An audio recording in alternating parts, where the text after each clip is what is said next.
প্রিয় দর্শক, এখন এই মুহূর্তে দাঁড়িয়ে আছি খোকসা বাস স্ট্যান্ড চত্বরে। তো দর্শক, আমরা একটু দেখানোর চেষ্টা করব। দেখতে পাচ্ছেন এখানে শিমুলিয়া প্রবাসী সংগঠনের পক্ষ থেকে প্রতিদিন নিয়মিত তারা এই একটার পর থেকে আমরা দেখেছি বাস স্ট্যান্ড চত্বরে ঠিক আমরা দেখেছি যে গরমকে অপেক্ষা করে এখানে ফ্রি শরবত খাওয়ানো হয়। শিমুলিয়া প্রবাসী কল্যাণ যে সংগঠন, সেই সংগঠনের পক্ষ থেকে আমরা দেখেছি এখানে সাধারণ যে সকল মানুষ রয়েছে তাদের তৃষ্ণার্ত মেটাতে আমরা দেখেছি যে এই সংগঠনটির পক্ষ থেকে প্রতিনিয়ত তারা এভাবে এখানে ফ্রি শরবত খাওয়ানোর খান। এত বিস্তারিত একটু সরাসরি আমরা দেখানোর জন্য আপনাদের চেষ্টা করব। দর্শক, দেখতে পাচ্ছেন আমরা কিন্তু দেখেছি যে এখানে প্রতিনিয়ত আমরা দেখেছি খোকসা শিমুলিয়া প্রবাসী কল্যাণ সংগঠনের পক্ষ থেকে আমরা দেখেছি সাধারণ যে সকল পথচারীরা রয়েছেন এবং যে সকল ভ্যান চালক, অটো রিক্সা চালক, বিভিন্ন সাধারণ মানুষদেরকে এভাবে তাদের যে তৃষ্ণার্তদেরকে আমরা দেখেছি যে শিমুলিয়া প্রবাসী কল্যাণ সংগঠনের পক্ষ থেকে ফ্রি শরবত খাওয়ানো হচ্ছে।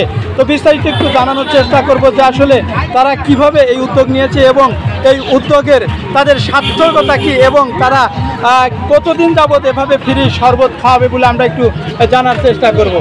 আসলে তারা কেন এভাবে উদ্যোগ নিয়েছে সাধারণ মানুষের জন্য। ভাই, আসসালামু আলাইকুম। এই শিমুলিয়া প্রবাসী কল্যাণ সংগঠনের পক্ষ থেকে আপনারা যে প্রতিনিয়ত সাধারণ মানুষের শরবত খাওয়ান, আসলে এটা কি কোনো টাকা নেন কিনা? না না না, আমরা কোনো টাকা পয়সা কারো কাছ থেকে নিই না। এই উদ্যোগটা কিভাবে আপনারা নিয়েছেন? আমাদের একটা সংগঠন আছে, শিমুলিয়া প্রবাসী সংগঠন। আমরা সেখান থেকে সবাইকে ফ্রি সার্ভিস, ফ্রি শরবত খাওয়াই প্রতিদিন। যতদিন গরম থাকবে ততদিন আমরা নিয়োগ করছি, আমরা ততদিন খাওয়াই। এই সংগঠনের পক্ষ থেকে আপনারা এভাবে শরবত বিতরণ করবেন? শরবত বিতরণ করবেন। আপনাদের সংগঠনের নাম কি? শিমুলিয়া প্রবাসী সংগঠন।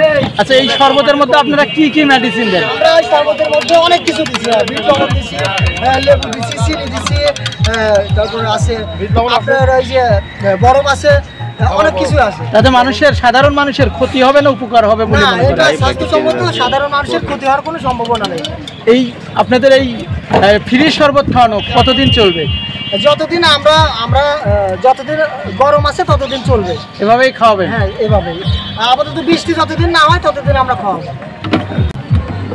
আমরা খেয়ে বুঝতে পারলাম এবং শরীরের জন্য উপকার।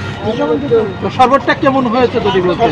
খুব ভালো লাগছে এবং টেস্ট হয়েছে। তাতে এই শিমুলিয়া প্রবাসী এই কল্যাণ সংগঠনটি আপনাদের কাছ থেকে কিছু আশা করতে পারি? 100% পারে না?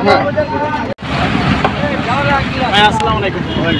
ভাই, আমরা দেখেছি একটি সংগঠন এই খোকসা বাস স্ট্যান্ড চত্বরে যে ফ্রি শরবত খাচ্ছে, আসলে এই শরবতটা তো আপনি খাচ্ছেন, এর জন্য কি কোনো টাকা নিচ্ছে?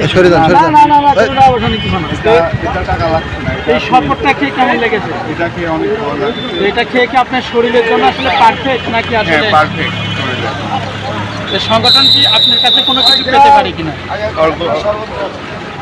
ধন্যবাদ সংগঠন, এটার আমার পক্ষ থেকে ধন্যবাদ। খোকসা বাস স্ট্যান্ডে আমরা দেখেছি যে শিমুলিয়া প্রবাসী কল্যাণ সংগঠনের পক্ষ থেকে প্রতিনিয়ত এভাবে তারা সাধারণ যে সকল পথচারী এবং ভ্যান, রিক্সা, অটো এবং বাস যাত্রীদের মাঝে ফ্রি শরবত খান। তো আমরা অনেকের সাথে কথা বলেছি, তারা আমাদেরকে জানিয়েছেন যে শরবতটা খুবই সুন্দর এবং ভালো একটি উদ্যোগ নিয়েছে এই শিমুলিয়া প্রবাসী কল্যাণ সংস্থা। এই সংস্থাকে সবাই ধন্যবাদ জানিয়েছে। তো দর্শক, দেখতে পাচ্ছেন একদিকে রোদ, তারপরে গরম, প্রচণ্ড গরমের কারণে কিন্তু মানুষ দেখতে পাচ্ছেন শরবত তৈরি করে অসমর। আর শরবত তৈরি করতে না করতেই সাধারণ যে সকল মানুষ রয়েছে তারা তৃষ্ণার্তর অভাবে তারা কিন্তু এই শরবত পান করতে ছুটে এসেছে। তো দর্শক, এমন একটি উদ্যোগ নিয়েছে আমাদের শিমুলিয়া প্রবাসী কল্যাণ সংগঠন। এই সংগঠনটির আসলেও ধন্যবাদ, শুভেচ্ছা, অভিনন্দন। এই সংগঠনটি এমন একটি উদ্যোগ নিয়েছে, এর কারণে আমরা দেখেছি যে খোকসা উপজেলার বিভিন্ন জায়গার সাধারণ মানুষ ফ্রি এভাবে শরবত খেতে পারছেন। আর এই শরবত কিন্তু আমরা দেখেছি যে লেবু, পর্যাপ্ত পরিমাণ লেবুর রস দিয়ে তারা কিন্তু এই শরবতটি তৈরি করেছে। এখানে মিশ্রি রয়েছে এবং মিশ্রির যে পানি, বরফ এবং বিভিন্ন ধরনের মেডিসিন মশলা দিয়ে তারা এই সুস্বাদু শরবতটি তৈরি করে সাধারণ মানুষের মাঝে ফ্রি খাওয়ানোর বিতরণ করছে। তো দর্শক দেখতে পাচ্ছেন, আমরা দেখেছি যে সকল অসহায় মানুষ, দুস্থ অসহায় পরিবার বা অসহায় মানুষ যারা ভ্যান চালক, রিক্সা চালক এবং বিভিন্ন দূর দূরান্ত থেকে, খোকসা বাস স্ট্যান্ড চত্বর থেকে মোহাম্মদ হাফিজুল ইসলাম বকুল, নিউজ 25, খোকসা, কুষ্টিয়া।